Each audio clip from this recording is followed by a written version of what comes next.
दंडवत प्रणाम. आपण पाहत आहात ग्रामीण कट्टा. आपण वृद्धापूर म्हणजे एक मानभावाची काशी म्हणून या ठिकाणी आहोत. तर या ठिकाणचे महंत आहेत या स्थानासंदर्भात माहिती सांगत आहेत. वृद्धापूरच्या स्थानासंदर्भात माहिती सांगत आहेत ते आपण ऐकूया. ग्रामीण कट्टासाठी भरत मोरे, वृद्धापूर. दंडवत बाबा. दंडवत. आपलं नाव? माझं नाव महंत कृष्णराज बाबा बिडकर, सर्व तीर्थ संस्थान अध्यक्ष तथा व्यवस्थापक.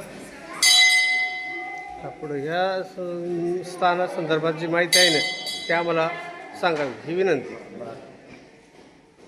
तर वृद्धपूर हे महानुभाव पंथाची काशी म्हणतात. तर काशी म्हणण्याचं कारण असं की या वृद्धपूरला 2 अवतारांचा संबंध आलेला आहे. पहिले जे अवतार त्याच्यामध्ये आलेले आहेत ते गोविंदप्रभू मावा या ठिकाणी सभाच्या वरती त्यांचं वास्तव्य होतं. आणि श्री गोविंदप्रभू बाबा हे चक्रधर स्वामींचे गुरु आहेत. या ठिकाणी श्री चक्रधर हे नामाधिकरण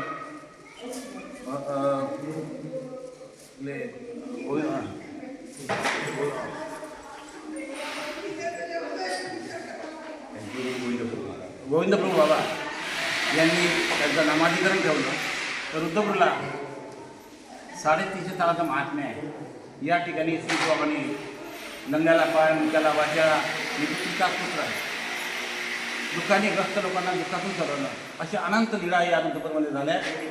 आणि या वृद्धपुरामध्ये लीळा झाल्यानंतर श्रीप्रभूबाबाच्या कार्यकालानंतर या ठिकाणी वृद्धपूरला स्थान निर्मिती व्हायची याकरिता भक्तजनांनी त्यासाठी प्रयत्न केले. आणि श्रीप्रभूबाबांच्या ज्या अनंत लीळा झाल्या म्हणून अनंत स्थानं निर्माण करणं सोयी त्या दृष्टीनं कुठे जाऊन करणार होतं. आणि म्हणून श्रीप्रभूबाबांच्या महत्त्वाच्या ज्या लीळा आहेत त्या शोधून काढल्यात आणि ह्या लीळा 2250 भरल्यात.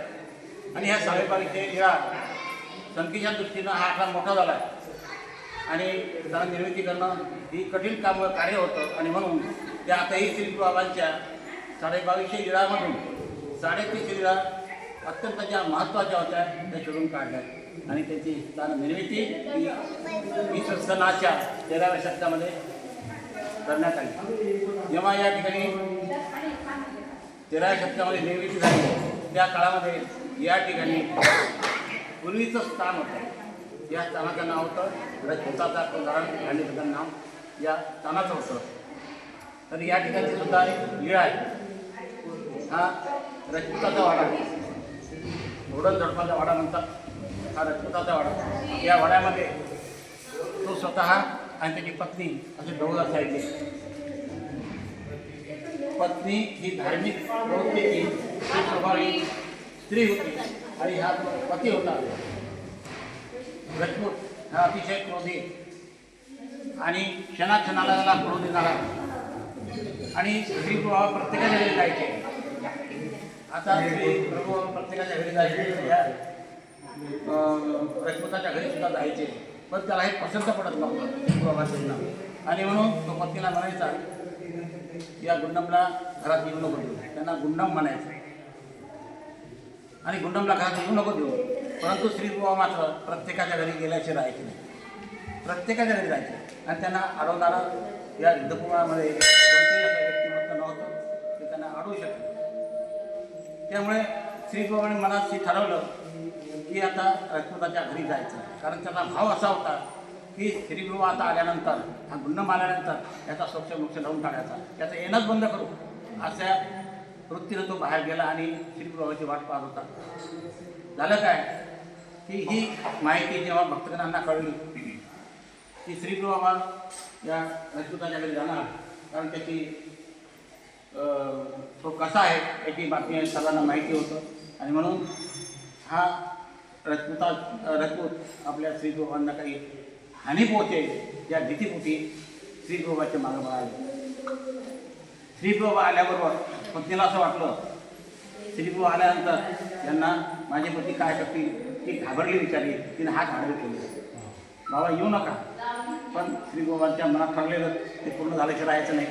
ते आले, तिनं अडवल्यामुळे तिला सापडणार नाही. तिला बाजूला केलं, बाजूला म्हणजे आणि त्याच्या घरात फिरून त्यांच्या घरामध्ये उतरंडी होत्या. त्या जुन्या काळामध्ये उतरंडी असायच्या अन्नधान्याच्या, त्या उतरंडी त्यांनी फोडून टाकल्या आणि सर्व धान्य एकत्र करून घरभर विकून टाकलं. आता हा प्रकार पाहिल्यानंतर सर्वांना म्हटलं आता खराब गोष्ट आहे. आता एक आधीच राजकीय मनुष्य तर हे कृत्य पाहिल्यानंतर आता हा काय केलं काय नाही. त्याच्यामुळे सगळे लोक घाबरले, भक्तगणसुद्धा घाबरले. आणि मग भक्तगणांनी त्या रचिताला घरात येताना बाहेरच अडवलं आणि सांगितलं. म्हणजे एखादी मोठी गोष्ट सांगायची असेल तर तिचं स्वरूप थोडंसं लहान करून सांगायला पाहिजे. ते सांगितलं जसं कोणाच्या घरी मरण झालं तर एकदम सांगत नाही, पण त्या तुझ्या बाप मेला म्हणून ते आई मेली म्हणून ते काय सांगतो बा सिरियस आहे. अशा प्रकारचं ते भक्तांनी त्यांना सांगितलं रचिताला की तुमच्या घरात श्री बाबा गेले. आता त्याच्या तोंडून जे उद्गार निघाले पाहिजे ते आश्चर्यचकित असे उद्गार निघाले. चांगलं झालं, माझ्या घरी गेले, छान झालं. म्हणजे तुमच्या पत्नीला मारलं, आपण मारलं. अरे म्हणजे कर्मनाथ झाले, तिचे कर्मनाथ झाले. म्हणजे तुमच्या घरात ही उतरण होती फोडली अन्नधान्य फेकून दिलं. म्हणजे ते त्यावेळेपेक्षा चांगलं माझ्या अनेक पिढी उतरल्या गेल्या. म्हणजे आता सांगा जो मनुष्य एवढा तीव्र स्वभावाचा रागी त्याच्यामध्ये एवढं मोठं परिवर्तन कशामुळे झालं? श्री तुळबांनी त्याला प्रेमदान दिलं, ज्यामुळे हे एवढं मोठं त्याच्यामध्ये परिवर्तन झालं. ते हे जे मूळचं स्थान होतं ते हे होतं. आणि या स्थानावर एक महात्मा राहायचे, हे नारोबास नावाचे महात्मा असायचे. दररोज 350 तास वंदन करायचे, तोपर्यंत अन्नपाणी नाही घ्यायचे. आता जेव्हा तारुण्य होतं तोपर्यंत सहज त्या 350 तास वंदन करायचे. झाला तेव्हा मात्र एक दिवसा 350 तास होत नव्हते, 2 दिवस लागायचे. 2 दिवस पण अन्नपाणी नाही घ्यायचे, नंतर 3 दिवस लागायचे, अन्नपाणी नाही घ्यायचे. असं करता करता दिवसांची संख्या वाढत चालली. आता मात्र श्रीगुरूंना चिंता झाली भक्ताची. आता माझ्या भक्ताला सहाय्य करण्याची गरज आहे. याला जर सहाय्य झालं नाही तर कुठेतरी आपला प्राण त्या केलं राहणार नाही. आणि त्या भक्ताची इच्छा सुद्धा हीच होती की स्थान वंदन करत करत माझा कुठंतरी गेला पाहिजे. म्हणून श्रीगुरूंनी काय केलं, त्यांना एक दृष्टांत दिला. दृष्टांत आपण सांगितलं भक्ताचं असं करतो. एका पाळीमध्ये प्रत्येक समजा एक विषय झाला आणि या प्रत्येक विषयाची तू ज्या स्थानावर सेवा करतो त्या स्थानाची स्थापना कर. आणि येथे स्थान वंदन जेव्हा तू करतील ना तुला वृद्धपती असं पूर्ण 350 तास वंदन झाल्यामुळं तुला सारे या ठिकाणी पूर्ण होतील. तू घेतलेला संकल्प या ठिकाणी सिद्धीला जाईल असं वरदान दिलं. त्याप्रमाणे या भक्तांनी प्रत्येक समजा एक विषय आणला आणि त्या सर्व विषयाची स्थापना त्यांनी त्यांच्या हातात 13व्या शतकामध्ये केली. इथे का पहिल्या स्थानावर ज्या अगोदर रक्षिताच्या पदार्थात अनेक स्थान होतं ना त्या स्थानावर त्या संपूर्ण 350 तासाची स्थापना केली. आणि नंतर एक स्थान वंदन करायचे, बुद्धपूर दर्शन व्हायचं. आता त्यांना प्रत्येक स्थानावर जायची आवश्यकता नव्हती.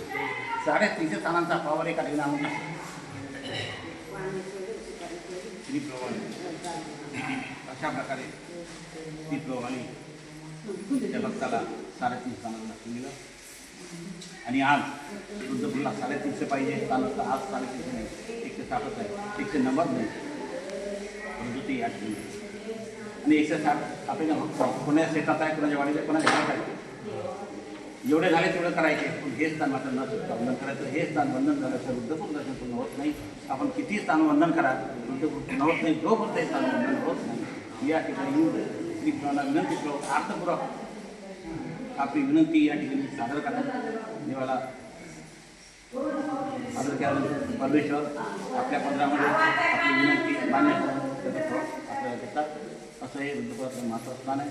बुद्धपूर दर्शन या ठिकाणी पूर्ण. श्री गोविंद प्रभू महाराज की जय.